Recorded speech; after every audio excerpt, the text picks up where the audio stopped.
I got the cinema to myself. Check it out. What? And what? So I'm here seeing Split, starring James McAvoy by M. Night Shyamalan, and I probably didn't pronounce that right, but it's a movie about this person with split personality disorder, and one of these personalities just happens to be the type of person to kidnap girls.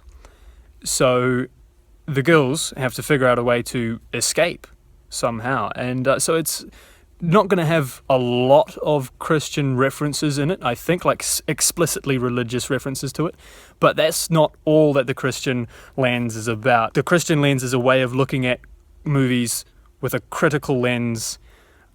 So you've got, like the feminist lens or Marxist lens or postmodern lens, historical lens, any way of looking at movies. This way of looking focuses on faith and morality and the ways, yes, the way that Christ is represented, but more the way of like what's right and wrong is. And so I'm looking forward to it. I'm going to try to just enjoy it as a moviegoer, and then after that explore what it means, what it looks like through a Christian lens. I don't know what to say.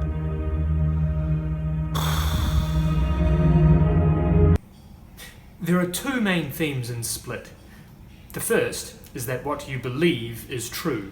The second is that if you're broken, you're better. Dissociative identity disorder is when a person creates an identity in their head, a self, as the result of some trauma, usually, to protect the whole, usually. And this identity is completely separate from their first self that they were since they were a baby. In this fictional case, it's presented that someone's fantasy can become the reality. Whether or not that fantasy was created from a place of trauma and essentially for protection or not, it's because he believes this identity, this beast will come, that it does. That's what I walked away from it thinking. It might be presenting that he knew the beast was coming all along and it was inevitable whether he believed in it or not.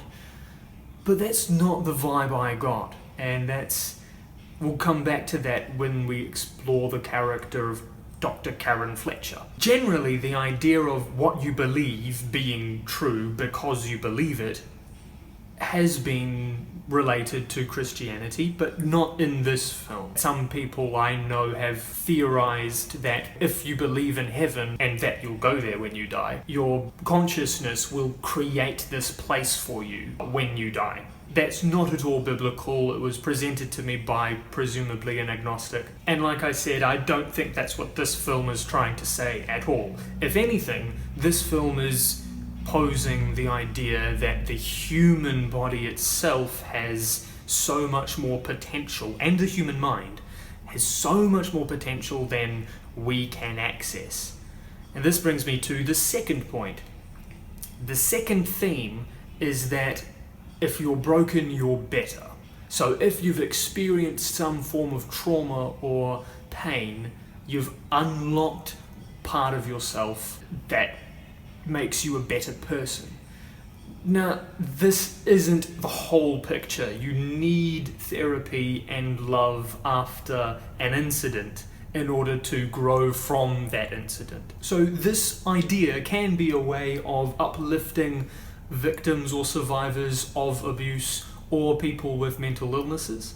And it may also be the truth. As Paul wrote in his letter to the Romans, we rejoice in our sufferings, knowing that suffering produces endurance, and endurance produces character, and character produces hope, and hope does not put us to shame. So one simple message in this movie is that if you've experienced some form of trauma, you're better suited to handling traumatic situations. And that in my head doesn't seem like logical. It seems logical if you've been through therapy and you've gotten over your pain, but this girl, main character, who has experienced abuse from her uncle and is the most competent at dealing with this hostage situation, she's still going through that trauma. And so it does provide a different perspective in life and a different perspective in tough situations if you've experienced some form of trauma before. But trauma can't be seen as a good thing in itself. It's only with therapy and love that a person can be positively affected by their traumatic experience. It's important for Christians to self-sacrificially care for those people who have experienced some form of abuse or who are mentally ill, like people with depression or anxiety, instead of conveniently allowing them to slip to the side. The reason being that God has done so much for us himself, and that our lives are not our own. We reflect the image of Christ. We are made in the image of Christ, and we want to do what he wants us to do, and he wants us to be like him, and he is ultimately kind. In this movie, the love of Christ never touches any of our characters that we see. The therapist, Dr. Karen Fletcher, provides parental love in the kidnapper's life, also providing acceptance. She always listens and validates that each person inside Kevin's body, each identity, is a real person. The larger debate in this small aspect of this character is whether validating someone's beliefs is good or not. In this case, Fletcher did agree with the opinion that each of those people, identities inside Kevin, was a real different person.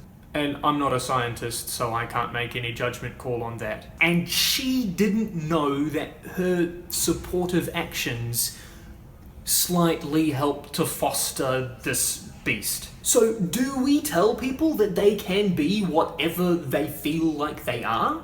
What we do definitely tell them is the truth, with a capital T.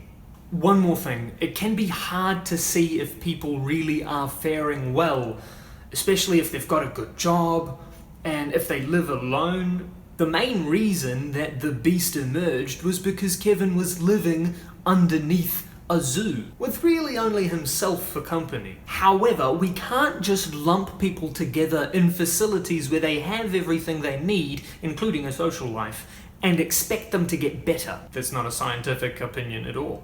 But either way, it's tough. So what do Split's two themes, what you believe is true, and if you're broken, you're better, mean through a Christian lens? I'm genuinely curious about your opinions. Please let me know what you think in the comments section down below. I think that self-belief and if you're broken, you're better can empower people who are broken, but it's not a Christian way of doing it. Christians are empowered by the love of God and how he's always and ultimately looking after us. However, this movie is more of a thrill ride with a hypothetical question at the end. But maybe it did strike a chord with you. Again, let me know below. And that's all I have to say about Split. Like this video if you enjoyed it, and maybe share it with your Christian friends, and subscribe for more movies analysed with the Christian lens.